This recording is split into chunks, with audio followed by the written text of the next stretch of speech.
Ibu semua. Untuk pelajaran kita di semester 2 ini, sebelum kita memasuki materi baru, ada baiknya kita membuat kesepakatan kelas, yakni yang kalian yakini sebagai yang kalian yakini untuk disepakati dan tidak dilanggar. Nah, kesepakatan atau keyakinan kelas itu merupakan kesepakatan kalian yang tidak mengandung hukuman, melainkan ada konsekuensi yang harus dia terima jika dia melanggar itu. Kenapa? Karena setiap yang kalian buat menjadi suatu keyakinan tetapi dilanggar oleh temanmu, dan yang menentukan konsekuensinya bukan saya ibu, melainkan kamu sendiri. Ya.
Oke? Jaga kerapian. Ibu minta tolonglah satu orang yang menulis di sini. Kalau sudah memang bisa kita simpulkan. Siapa ya? Ya.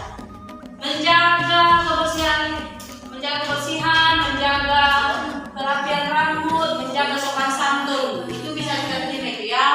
Berarti kalau dari situ pertama menjaga sopan santun. Yang paling utama bisa sedikit ya, menjaga sopan santun ya, sini menjaga kebersihan dan kerapian, menjaga kebersihan dan tidak nomor berapa? 2. Menjaga kebersihan. Oke, next. Ini menjaga kebersihan kelas, dia mematuhi peraturan kelas, boleh mengerjakan tugas siswa dan guru dan kebersihan kelas. Berarti mematuhi keyakinan kelas, mematuhi keyakinan kelas karena termasuk disiplin dan kebersihan kelas sudah.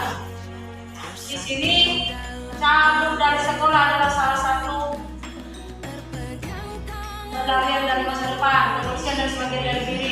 Menjaga kerapian sama dengan menjaga harga diri. Berarti kerapian, berarti menjaga kebersihan dan menjaga kerapian berpakaian dan rambut pula sekalian. Ya boleh. Dan untuk konsekuensinya silakan ambil ya. Sambil kalau ada siap konsekuensi boleh. Zoom mukamu, zoom. Ketika membutuhkan sebuah pertolongan, berarti saling menolong. Ya, boleh. Menjaga kebersihan saat di kelas sudah, selalu mengerjakan sampai lubang hidung muremah. Setiap tugas dari guru mata pelajaran berarti saling menolong. Berarti mengerjakan tugas dari guru, masuk ke situ. Ini mengikuti pelajaran, menghormati sesama. Oh ini saling menolong dan menghormati sesama teman. Ini sambung gitu ya. Saling tolong menolong nanti disambung dengan saling tolong menolong dan menghormati sesama teman. Ya, kalau sambung. Ya, membawa buku, ya, menjaga ketertiban sudah itu, jaga sopan santun dalam kelas sudah, bikin kelas sesuai jadwal yang sudah ditentukan, itu sudah ke dalam saling tolong menolong ya, nah, menggunakan bahasa yang sopan saat di kelas maupun di sekolah itu sudah masuk ke sopan santun, sikap baik terhadap sesama ya sudah masuk. Menjaga ketertiban boleh. Kalau ini nak menjaga kebersihan dan ketertiban lah. Jaga kebersihan contohnya dan ketertiban kelas. Mengikuti pembelajaran dari awal sampai akhir, ya ini boleh. Berarti dia tidak cabut, boleh silakan. Jambul. Tahu.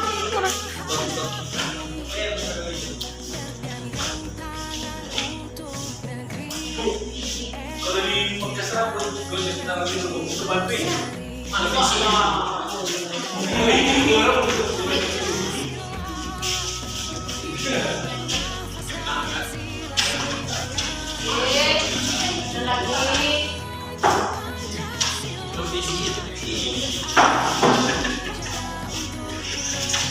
Diulang lagi lah ini Satu-satu dulu.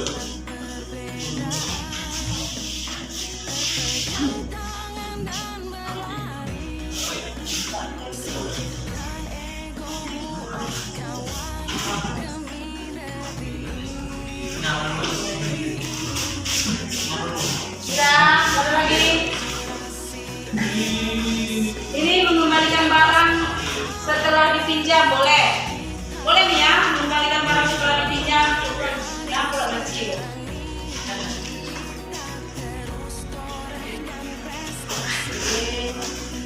Udah.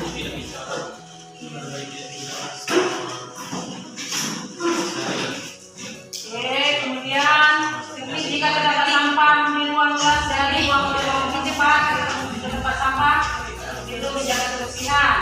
Kelas yang bersih, wangi dan rapi dapat menumbuhkan semangat ya sampai tertib dan pelajaran juga kalau menjaga kerapian kesehatan kelas ya saat aturan guru menjaga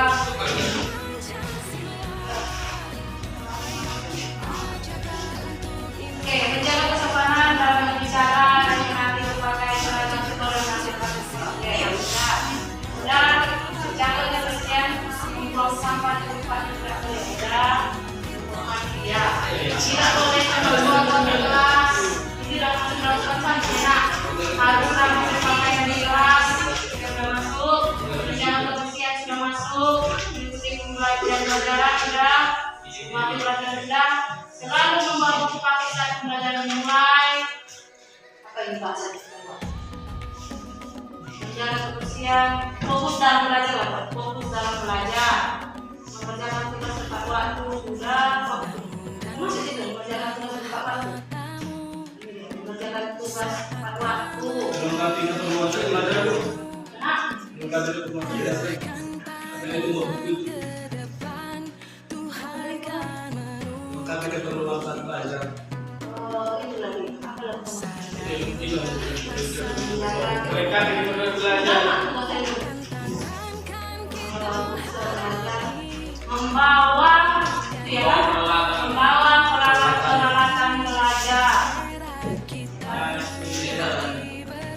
perlengkapan belajar itu. Membawa perlengkapan belajar. Menonaktifkan HP.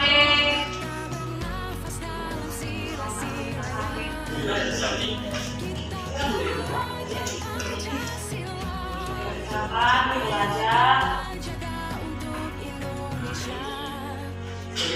Rajin menonaktifkan HP saat belajar. Oke. Menonaktifkan HP saat belajar.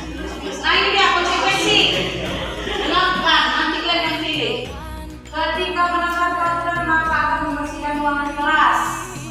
Berarti piket gitu ya. Piket selama merapikan setiap atribut saat tidak lengkap.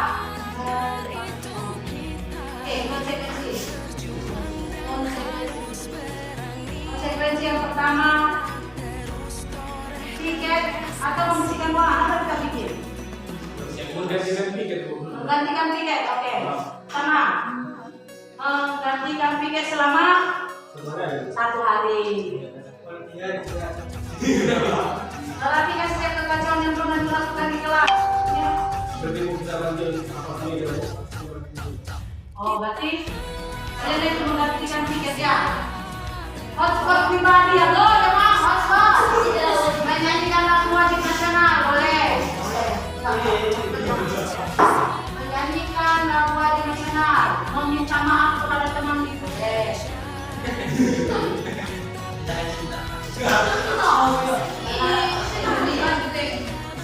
Menyanyikan lagu wajib nasional. Lalu meminta maaf kepada teman dan guru. Jadi menyanyikan lagu bebas sambil joget lah. Joget kargo ini shock celana. Joget kargo itu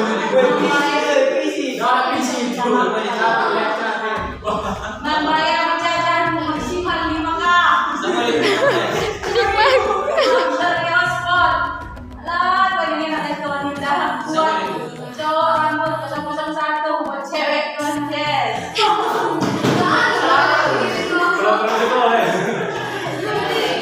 Kita skip. Kita selalu sekali membersihkan toilet boleh, menggantikan PS kalau bisa jadi dan membersihkan toilet itu lah. Kita masuk ke kelas jadi pemimpin apel. Ini gimana nih menjadi pemimpin apel selama 2 hari?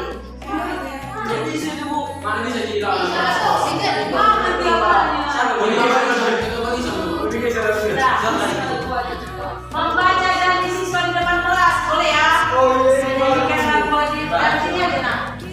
Dengan membaca janji siswa. Membaca janji siswa, termasuk itu ya. Menyiram bunga. Oke, menyiram bunga. Tunggu. Oh, mengumpulkan sampah. Oke, bicara.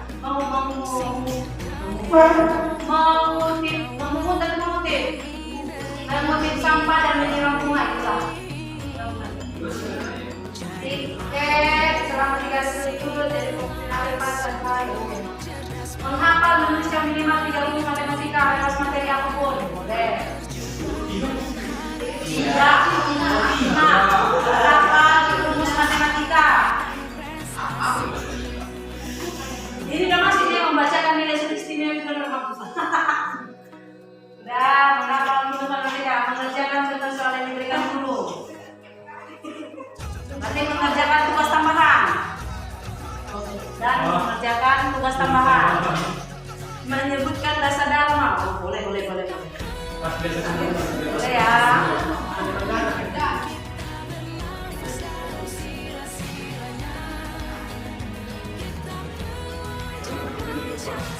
Sini dasar dharma. Menyebutkan dasar dharma, menyanyi, menghafal rumus, menyiram bunga, bersihkan kelas, menyiram bunga, kerja kelompok, mengumpul sampah, udah, bersihkan teman sekolah, bacakan perhatian dalam bahasa, membersihkan kelas kembali, keliling, sambil selesai tidak berjalan.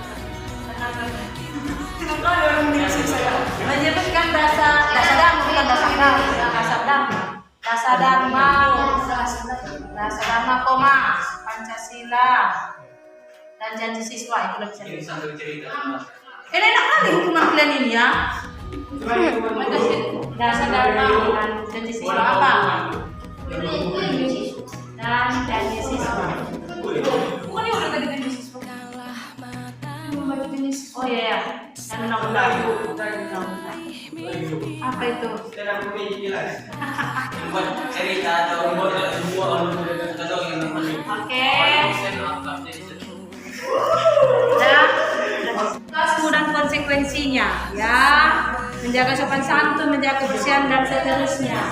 Oke, ini semua dari kalian dan untuk kalian, ya, untuk anak-anak ibu semua. Jadi, ibu harapkan itu dapat kau pahami dan kau inilah yang dari hati yang kau lakukan dengan cara sukarela. Oke, sebelum kita akhiri, kita foto boleh di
Bapa kami yang di surga, dikuduskanlah namamu, datanglah kerajaanmu, jadilah kehendak-Mu di bumi seperti di surga.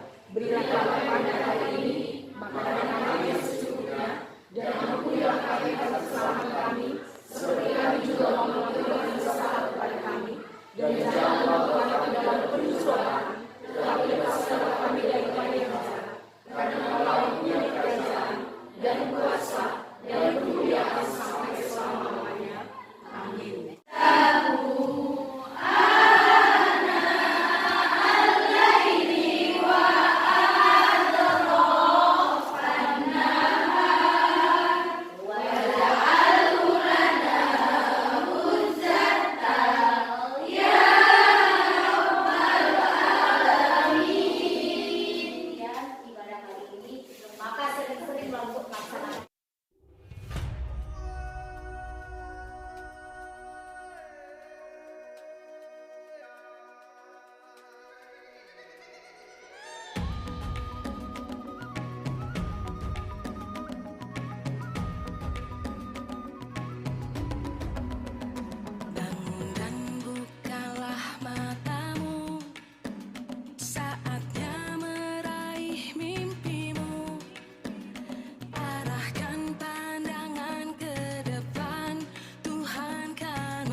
Menurut keyakinan kelas yang telah kami rembukan, membuat kami semakin kompak, serta kelas semakin disiplin. Menurut keyakinan kelas yang telah kami rumuskan, membuat kami menjadi disiplin dan bertanggung jawab, serta membuat kondisi kelas semakin tertib.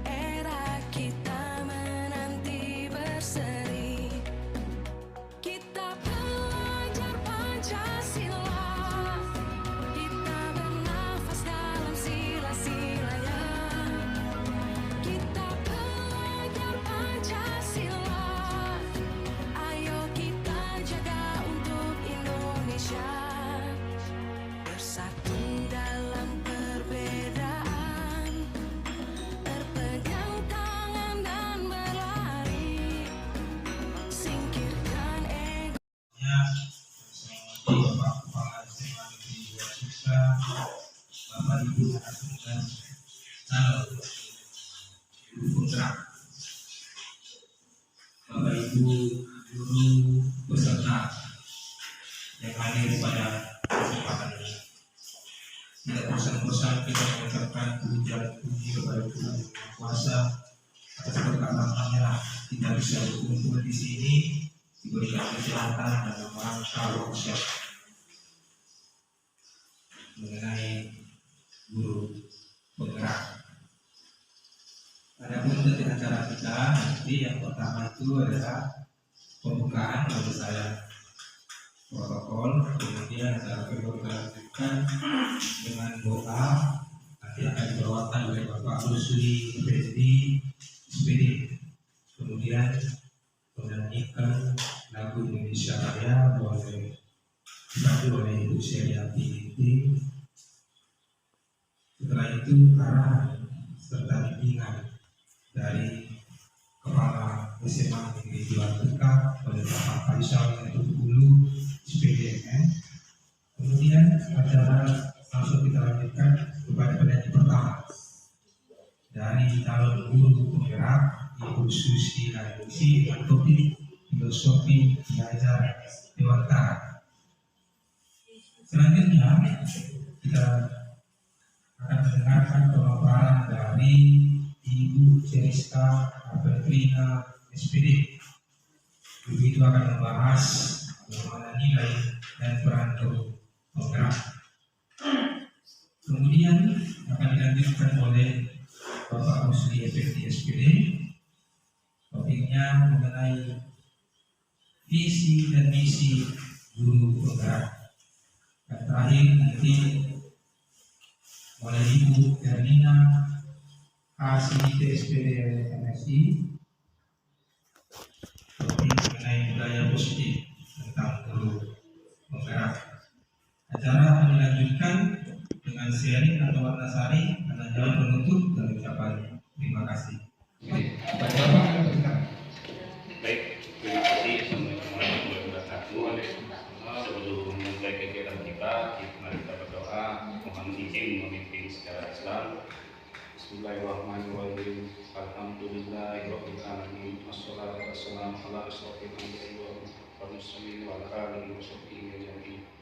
Ya Allah, ya Tuhan kami, berkahilah kegiatan kami ini dan berikanlah kami ilmu yang bermanfaat dalam melaksanakan kegiatan kami ini nanti ya Allah, dan berkahi semua kegiatan yang ada dalam suatu hari ini ya Allah.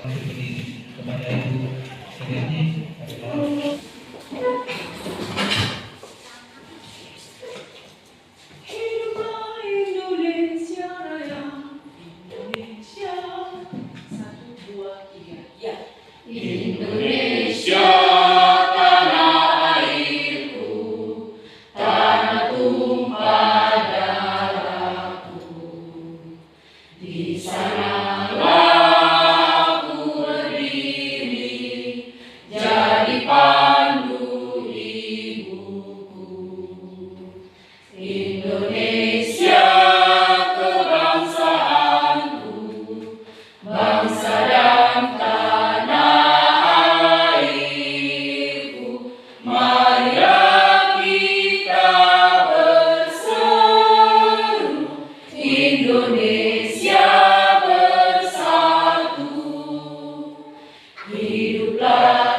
Salam sejahtera untuk kita semua.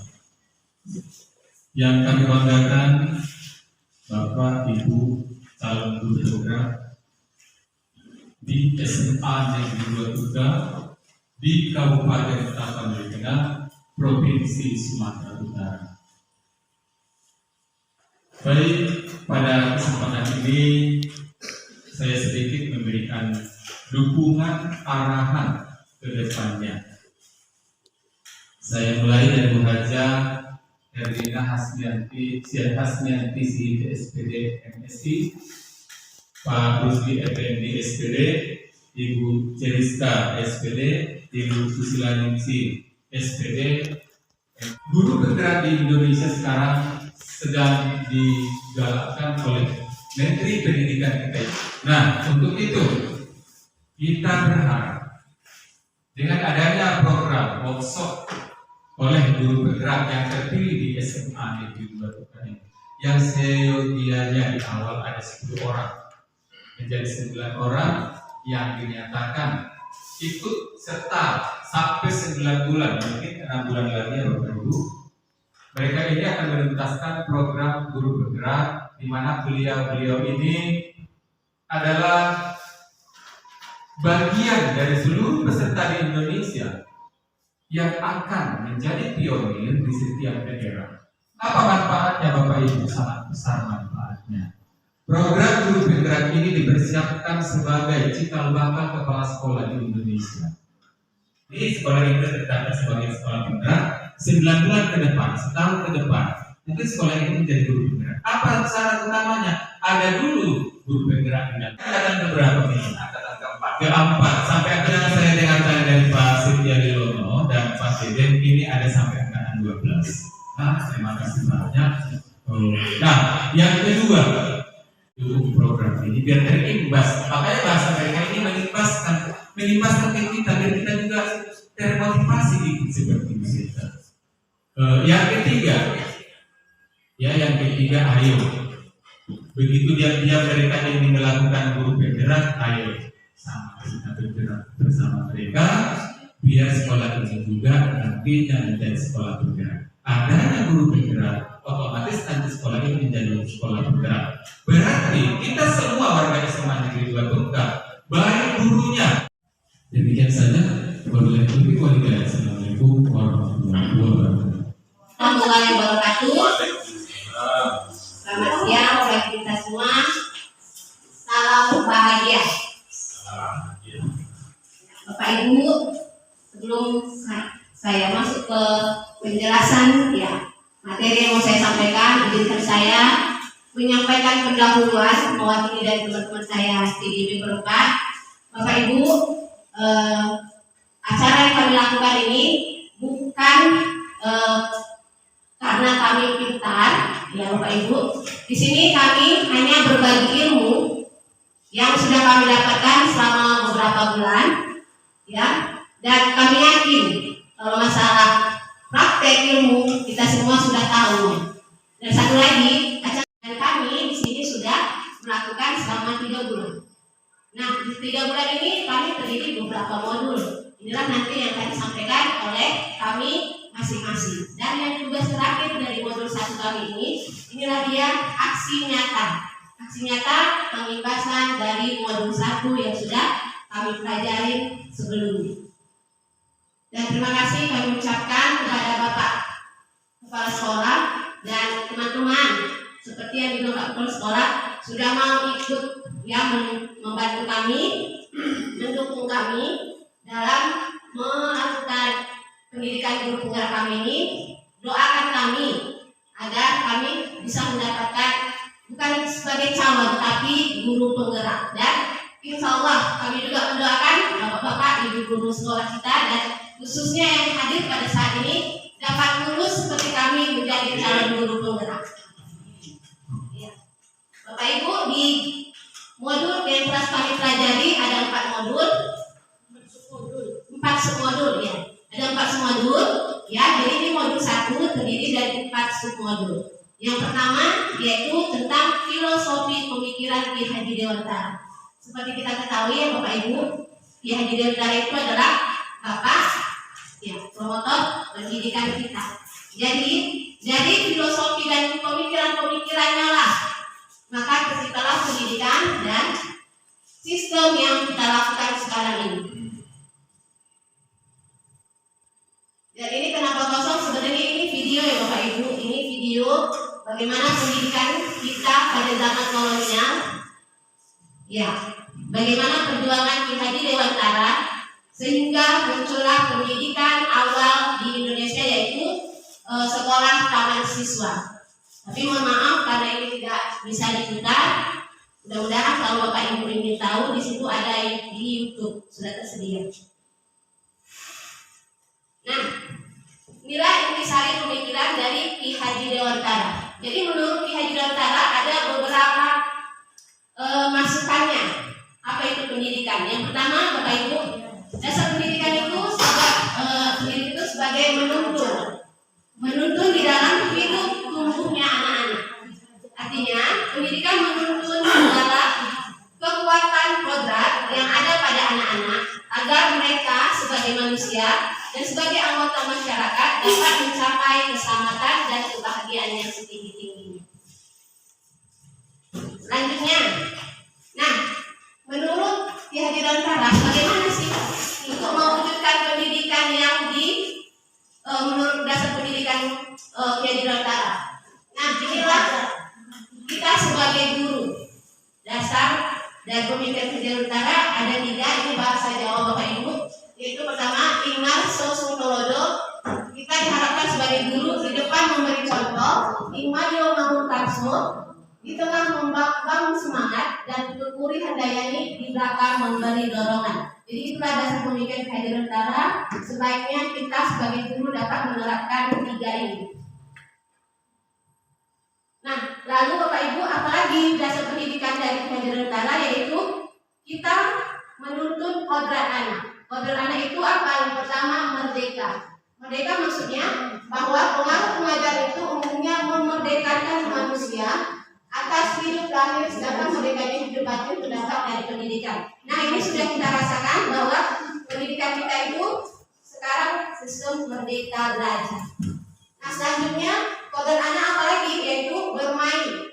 Jadi Bapak Ibu, bermain di sini menurut Ki Haji Dewantara, pengaruh pengajaran itu umumnya memerdekakan manusia atas hidup lahir, sedangkan merdekanya hidup batin itu terdapat dari pendidikan. Nah, pendidikan itu terdapat dari mana? Itulah dari proses pembelajaran yang kita lakukan dalam bermain.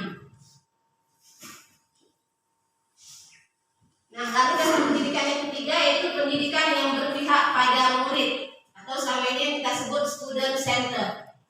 Nah, menariknya Bapak Ibu, kenapa Ki Haji Dewantara lebih memfokuskan pendidikan, istilahnya di sini berhamba pada anak. Kalau kita istilahnya berpihak pada murid. Jadi rupanya di sini Ki Haji Dewantara memiliki pengalaman. Ya, pengalamannya katanya waktu itu di sebuah penyesalan. Dulu katanya saat Ki Haji Dewantara ini mengerjakan tugas yang bertumpuk-tumpuk, jadi anaknya yang kecil menangis-nangis, ingin memanggil dia lagi ya, seperti anak-anak kan. Setelah itu Ki Haji Dewantara ini marah. Dia mengeluarkan anaknya dari ruangan kerjanya. Tanpa disadarinya salju turun dan dia tersadar bahwa di luar anaknya sudah menggigil. Ya, sudah menggigil lalu setelah itu disitulah dia sadar. Dan di sini ada juga bahasa Jawanya ya Bapak Ibu. Kue berkale tidak mulia. Intinya saya akan memprioritaskan kamu, ya anak. Jadi disinilah tercetus bahwa pendidikan itu berpihak pada anak atau menghamba pada anak. Lalu dasar pemikiran lain yaitu bukan tabula rasa. Artinya selama ini Bapak Ibu kita kan tahunya anak-anak ini seperti kertas kosong. Kita yang menggambar. Ternyata ada pemikiran itu di antara bukan ya Bapak Ibu. Jadi anak-anak itu bukan kertas kosong yang bisa digambar sesuai keinginan orang dewasa. Tapi kita sebagai guru hanya menebalkan tumbuh dengan baik. Seperti itulah kita diharapkan sebagai guru bisa seperti petani yang menjaga tanaman kita, dan kita bisa menjaga dan mendidik, menuntun anak didik kita. Ya, saya rasa hanya itu sekilas dari pemaparan filosofi pendidikan Ki Haji Dewantara. Terima kasih. Mudah-mudahan apa yang saya sampaikan bisa bermanfaat bagi kita semua. Saya kembalikan kepada moderator. Sudah kita lakukan setiap hari, dan karena sudah kita lakukan setiap hari, Jadi ini tidak jadi yang familiar, tidak familiar. Ini pasti sudah umum bagi kita. Yang pertama, ya, peran guru itu yakni menjadi pemimpin pembelajaran, kemudian menggerakkan komunitas praktisi, kemudian menjadi coach bagi guru lain, mendorong kolaborasi, mewujudkan kepemimpinan murid. Itu untuk perannya. Dan nilai-nilai guru itu sendiri, guru harus mampu mandiri, ya, kemudian reflektif, kolaboratif, inovatif dan berpihak pada murid. Selalu ditekankan pada pendidikan yang sekarang ini adalah berpihak pada murid, student center. Nah, Bapak Ibu, peran dan nilai ini sudah melekat pada kita, ya, sudah melekat. Apalagi kita yang terpanggil sebagai pendidik, nah, sudah kita lakukan ini Bapak Ibu. Yang paling utama yang sering kita lakukan yaitu memimpin pembelajaran. Bapak Ibu sudah memimpin pembelajaran, mengelola kelas, kemudian memikirkan apa tindak lanjut, kemudian apa umpan balik yang akan diberikan kepada anak, kemudian kita merefleksi. Nah, untuk menggerakkan komunitas praktisi, sebenarnya ini sangat penting selalu kita seorang guru. Tetapi mungkin tidak semua guru memiliki bakat untuk menggerakkan komunitas praktisi, yakni yang menggerakkan MGMP, kalau di SMP ada KKG, seperti itu. Tetapi secara tidak resmi kita sudah lakukan itu sering banget. Kenapa? Bapak Ibu se-MGMP misal 1 Maret, bagaimana perkembangan anak didik si Anu? Pasti kita sudah berkolaborasi dengan teman atau mengajak berdiskusi. Saya sudah sampai bab di sini, Bapak, bagaimana? Saya kendala di sini. Nah, itu sudah menggerakkan komunitas praktisi meskipun dalam tahapan hanya secara tidak resmi, hanya beberapa buku saja. Itu dia. Kemudian untuk menjadi coach bagi guru lain. Nah, ini Bapak Ibu guru, saya akui untuk menjadi coach bagi guru lain terkadang saya masih kurang percaya diri. Ya, menjadi coach bagi guru lain ini bisa memberikan pelatihan kepada teman, seperti ada yang berbakat di dalam menyusun poster, dia akan memberikan ilmunya itu kepada teman, begini buat, atau dia memiliki kemampuan dalam mengelola Excel. Nah, itu sudah menjadi coach bagi guru lain. Itu sudah sering kita lakukan, ya kan? Terlebih lagi kita baru ini mengerjakan e-raport. Sekarang ada teman yang terkendala di situ, kita bimbing. Nah, di situ sudah menjadi coach bagi guru lain. Nah, kemudian peran guru penggerak yakni mendorong kolaborasi antar guru ini sangat sering kita lakukan, baik di dalam piket, di dalam ekstrakurikuler, sudah kita lakukan nih Bapak Ibu. Cuma bahasanya mungkin karena kita tidak sadari bahwasanya memang kita sudah melakukan kolaborasi dengan guru yang lain. Kemudian munculkan kepemimpinan murid ini dia yang paling penting dan paling berperan dalam kehidupan situasi sekolah, ya, yakni mewujudkan kepemimpinan murid. Kita sudah bantu si anak, ya, bisa mengikuti paskibraka, dikirim untuk melakukan pramuka atau jambore atau sampai ke Malaysia sudah pernah kita lakukan itu Bapak Ibu. Sampai dia mampu dia memenangkan suatu olimpiade atau apapun itu sudah kita lakukan. Berarti kita sudah mewujudkan kepemimpinan murid. Itu peran kita. Itu dia. Kemudian ini untuk nilai guru mandiri, reflektif, kolaboratif, berpihak pada murid dan inovatif. Nah, saya pribadi untuk keseluruhan ini sudah saya lakukan dan Bapak Ibu guru pun pasti sudah melakukan ini. Nah, yang menjadi kendala saya yang paling sering adalah inovatif. Saya akui memang karena saya masih banyak kekurangan. Inovatif itu masih harus saya kembangkan. Itu tugas kita Bapak Ibu, melakukan inovatif dalam pembelajaran, dalam kita menghadapi anak dengan berbagai karakter. Itu harus kita selalu belajar terus menerus. Nah, di sini dia kita terkadang sebagai guru dan pendidik ini cukup puas dengan apa yang sudah ada. Nah, inovatif itu yang dikembangkan sangat penting saya rasa untuk mandiri, reflektif, kolaboratif dan berpihak pada murid. Saya rasa Bapak Ibu guru sudah melakukan hal itu sebelumnya. Baik. Kemudian seorang guru atau pendidik itu harus mampu dalam menghadapi murid dan orang tua. Yang pertama, murid itu harus dilibatkan Bapak Ibu, dilibatkan secara aktif, Tetapi dengan catatan dia memiliki belajar yang bermakna sambil bermain. Itu sebenarnya sudah tuntutan dari KHD bahwasanya kita belajar sambil bermain. Dan guru penggerak itu harus mampu melibatkan orang tua. Kita tidak bisa bergerak memajukan siswa, ya, kalau tidak melibatkan orang tua. Karena sebagian besar pengaruh yang dibawa anak itu adalah pengaruh dari rumah. Jadi kita harus melibatkan orang tua bagaimana perkembangannya di rumah supaya kita dapat ini anak mau diapakan, kenapa emosinya seperti itu ya Bapak Ibu. Nah, kemudian untuk guru lain dan stakeholder, yang guru lain saya rasa saya tidak seharusnya mengajari Bapak Ibu dalam memiliki hubungan dengan guru lain. Saya rasa kita semua dalam hubungan baik dengan guru lain. Tetapi stakeholder ini kadang tidak kita pergunakan secara maksimal. Sementara stakeholder memang sangat dibutuhkan pada saat kita untuk mencerdaskan si anak. Ini sering tidak kita pergunakan dan tidak kita lakukan. Sementara stakeholder ada banyak yang bisa tersedia di sekitar kita yang mampu untuk mendukung peningkatan pendidikan di sekolah kita. Kemudian ini tujuan utama untuk pendidikan di Indonesia saat ini adalah membentuk pelajar Pancasila. Pelajar Pancasila yang pertama ini beriman dan bertakwa kepada Tuhan Yang Maha Esa dan berakhlak mulia. Kemudian berpendidikan global, bergotong royong, kreatif, bernalar kritis dan mandiri.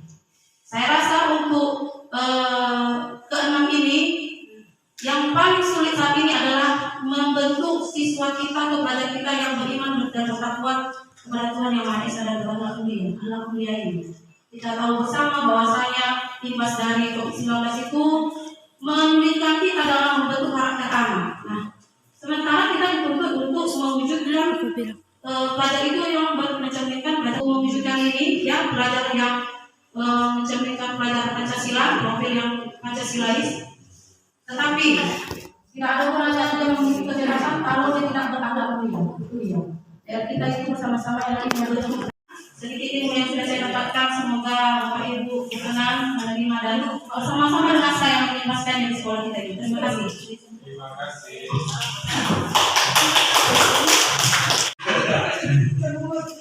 Mohon izin Pak Kepala, silakan. Ya. Di sini saya akan membawakan sebelumnya yang mengenai visi guru penggerak. Ini elaborasi pemahaman modul 1.3 visi guru penggerak. Ada capaian umum dalam visi guru penggerak ini. Yang pertama itu mengembangkan visi yang lebih jelas mengenai murid yang memiliki profil pelajar Pancasila dan tentunya memetakan kekuatan yang dimiliki CGP ini calon guru penggerak demi mewujudkan visi pendidikan yang berpihak pada murid. Kemudian memetakan dan mengimplementasikan strategi pengelolaan perubahan melalui kekuatan yang dimiliki dari dalam diri luar diri untuk mewujudkan visi pendidikan yang berpihak pada murid. Semua dari awal selalu berpihak pada murid. Ada beberapa capaian khusus, yaitu guru penggerak harus mampu, di sini harus mampu meluruskan visinya mengenai lingkungan belajar yang berpihak pada murid, kemudian mengidentifikasi kekuatan yang dimiliki calon guru penggerak dalam mendukung penumbuhan potensi murid, kemudian membuat rencana manajemen perubahan, selanjutnya menjalankan rencana manajemen perubahan tersebut. Di sini ada beberapa pengertian visi kalau dilihat dari KBBI, Kamus Besar Bahasa Indonesia, salah satunya kemampuan untuk melihat pada inti persoalan. Kita harus melihat inti persoalan itu dulu dalam sekolah kita, dalam ada murid, baru kita menjalankan visi yang ada dalam diri kita sendiri. Kemudian ini tadi ada profil pelajar Pancasila. Visi seorang guru penggerak itu berasal dari guru penggerak. Di sini visi saya itu mewujudkan profil pelajar Pancasila yang merdeka belajar. Itu sesuai dengan yang disampaikan oleh Dunia Pendidikan sekarang atau Mas Menteri, itu siswa kita harus merdeka belajar. Kemudian yang saya tidak akan pernah bisa, tapi karena kebersamaan dan saling mendukung, saya menjadi saat ini menjadi CBP. Bahkan di sekolah ini kita harus saling mendukung agar menjadi yang terbaik. Saya rasa tidak panjang lebar karena tadi teman-teman kita sudah sangat panjang dan jelas, dan di sini saya hanya menambahkan sedikit itu saja. Terima kasih. Selamat sore. Selamat siang, salam sejahtera bagi teman-teman semuanya.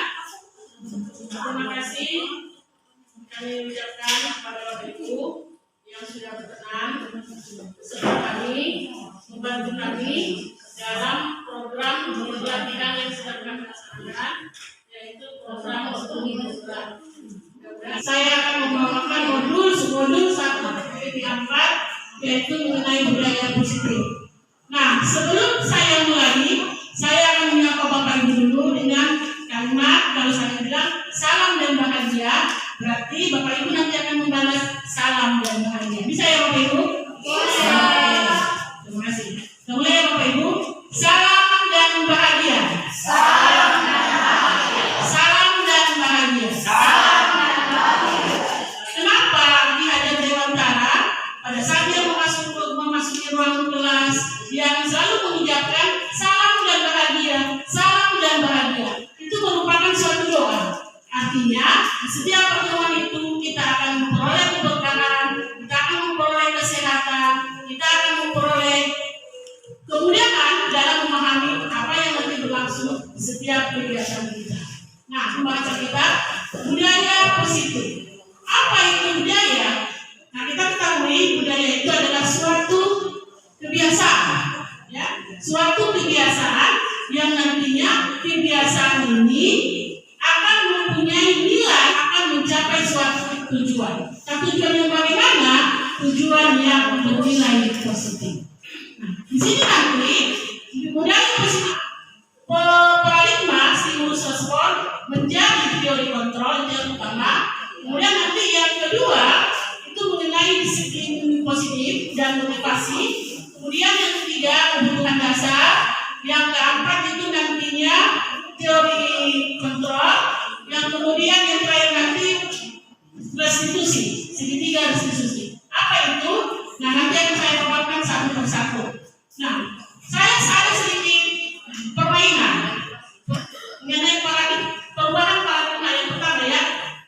Nah, di sini saya ajak Bapak Ibu untuk mengembangkan tangan. Mengembangkan tangan, anggaplah di dalam kepalan tangan Bapak Ibu ada sesuatu yang sangat berharga yang Bapak Ibu yakini. Sesuatu yang sangat berharga, nantinya teman Bapak Ibu atau teman yang sampingnya akan berusaha mengambil apa yang Ibu Bapak yakini yang digenggam tadi. Nah, teman itu nanti akan berusaha dengan segala cara. Bagaimana dia nantinya dapat mengambil. Dan disinilah nanti bagaimana Bapak Ibu mempertahankan apa yang Bapak Ibu yakini itu agar jangan diambil oleh teman. Saya mulai. Mulai ya Bapak Ibu. Oke, kita. Aku tekan estafet. Bukan. Kita perhatikan Ibu jenisnya bagaimana usaha dia. Terus segala macam cara. Kasih uang lah ya. Berarti dengan rayuan, dengan imbalan. Ternyata itu sebenarnya tidak kembali punya. Kasih di situ. Oke, nah, Ibu Siria itu ternyata dia tidak tergoda dengan segala macam rayuan yang dilakukan oleh Ibu jenisnya. Kenapa Ibu bisa seperti itu? Karena di sini saya terbayangkan emas. Karena tadi pas ada emas itu dia tidak bisa mengambil harta kekayaan saya. Harga dirinya tinggi. Berarti di sini dengan segala respon, dengan segala usaha yang dilakukan Ibu jenisnya, dengan keyakinan diri sendiri, dengan kontrol diri yang ada pada dirinya, dia akan tetap meyakini bahwasanya yang berharga yang dia miliki itu tidak akan dia berikan ke orang lain, walaupun orang yang berusaha merebut tersebut melakukan segala macam cara. Nah, disinilah stimulus respon berubah menjadi teori kontrol. Jadi Ibu Suryati berhasil mengontrol keyakinan apa yang dia anggap tidak betul akan dia yakini, walaupun banyak faktor-faktor dia untuk bisa merubah keyakinan. Itu dia di sini ya, jadi stimulus respon berubah menjadi teori kontrol. Nah, selanjutnya ilusi bahwa semua perbuatan positif, efektif dan bermanfaat. Selanjutnya ilusi bahwa kritik dan membuat orang merasa bersalah dapat menguatkan karakter. Bagaimana menurut Bapak Ibu? Betul? Ilusi bahwa kritik dan membuat orang merasa senang, merasa bersalah dapat menguatkan karakter. Bagaimana kira-kira Bapak Ibu? Apakah menguatkan karakter? Kita menganggap kalau mereka merasa bersalah sudah kita kontrol gitu. Ya. Bahwa ilusi yang tidak. Ilusi bahwa orang dewasa memiliki hak untuk memaksa. Perlahan, sedikit-sedikit, ubahlah sikap atau perilaku Anda. Bila kita ingin membuat kemajuan perlahan, sedikit-sedikit, ubahlah sikap atau perilaku kita. Namun, bila kita ingin memperbaiki cara-cara utama kita, maka kita perlu mengubah kerangka acuan kita. Kerangka tujuan kita. Jadi kalau kita ingin berubah sedikit-sedikit, berarti akan kita ubah dalam diri kita sikap dan perilaku. Tapi apabila kita ingin memperbaiki cara utama, namun apabila kita ingin memperbaiki cara-cara utama kita, maka kita perlu merubah kerangka acuan kita. Ya. Ubahlah bagaimana Anda melihat dunia, bagaimana Anda berpikir tentang manusia, ubah paradigma Anda, pemahaman dan penjelasan aspek-aspek tertentu tentang realita. Jadi sebelum kita menuntut seseorang untuk berubah, berarti awalnya dimulai dari dirasakan, oh saya dunia ini seperti ini. Pada orang lain kita tidak bisa menyamakan pemahaman kita itu dengan orang tersebut. Itu teori kontrol. Kemudian perilaku buruk dilihat sebagai suatu kesalahan. Itu stimulus respon. Nah, bagaimana teori kontrolnya? Semua perilaku memiliki tujuan. Jadi setiap orang melakukan perilaku tidak memiliki, itu tidak bisa kita sebut suatu kesalahan. Ya, tapi kita beranggapan bahwa semua perilaku itu memiliki tujuan. Kenapa dia melakukan ini? Kita tidak bisa mencari langsung, oh kamu itu salah, apa yang kau lakukan itu salah. Sementara dia kan punya tujuan untuk melakukan itu. Itu teori kontrolnya. Kemudian kita lanjut dengan model berpikir menang dan kalah. Itu stimulus respon. Nah, teori kontrol bagaimana? Bahwa arti asli dari kata disiplin itu juga berkonotasi dengan disiplin diri. Disiplin diri dari murid-murid Sokrates dan Plato. Disiplin diri dapat membuat seseorang menggali potensinya menuju ke sebuah tujuan. Jadi disiplin itu bukan aturan, bukan tata tertib, tapi kita berusaha belajar menggali apa yang kita punya, potensi yang kita punya untuk mencapai suatu goal, untuk mencapai suatu tujuan. Yang dimana sih suatu tujuan itu lingkungan kelas, ya lingkungan kelas. Nah, dari lingkungan kelas itu akan mempunyai suatu keyakinan di dalam kelas. Dari keyakinan itu akan menghasilkan suatu lingkungan yang positif di dalam kelas. Nah, dari lingkungan yang positif akan menghasilkan budaya yang positif di dalam kelas tersebut. Nah, keyakinan kelas, kan peraturan kelas kan itu. Nah, sekarang tidak peraturan kelas lagi, tapi keyakinan kelas. Apa bedanya? Tidak. Dengan kalau tumpahkan memang kemana kamu, itu kan hukuman verbal ya. Tapi kalau dia disuruh melak, itu kan bukan hukuman, pembelajaran kan. Yang kemana yang membuat kamu tidak penting? Di atas meja ini ada air. Kan tersenggol tidak sengaja.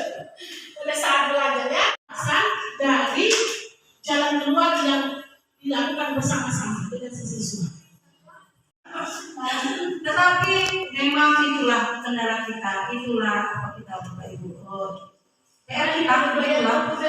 Iya. Kita harus memberikan mereka hal-hal yang positif. Gitu.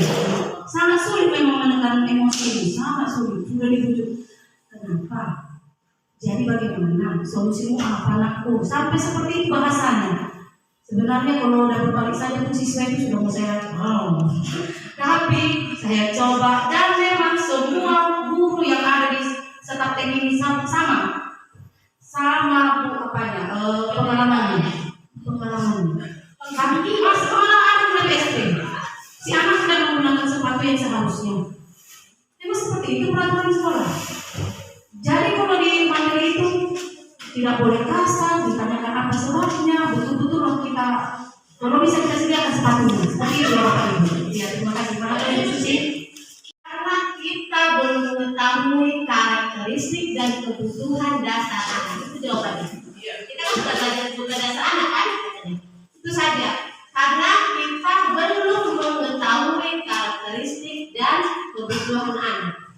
Jadi itulah jawaban instruktur. Ya, jadi teman-teman seperti itu tanya jawab seperti itu apa? Dan berulang kali. Coba.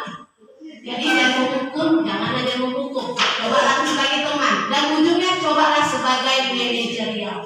Sebagai manajerial pasti anak orang kalau kita lembutkan, kita baik sama dia, selalu bermanfaat bagi dia. Yakinlah Bapak Ibu kata instruktur, dia akan berubah dengan sendirinya. Oke, terima kasih atas semua Ibu. Saya kesimpulan dari pertanyaan itu, mohon maaf bagi penyanyi cek. Berarti udah terimbas ini. Nah ini yang saya udah terimbas tadi. Ini udah terimbas. Oh iya. Iya. Itu semua Pak. Iya. Semua disampaikan. Berarti udah terimbas.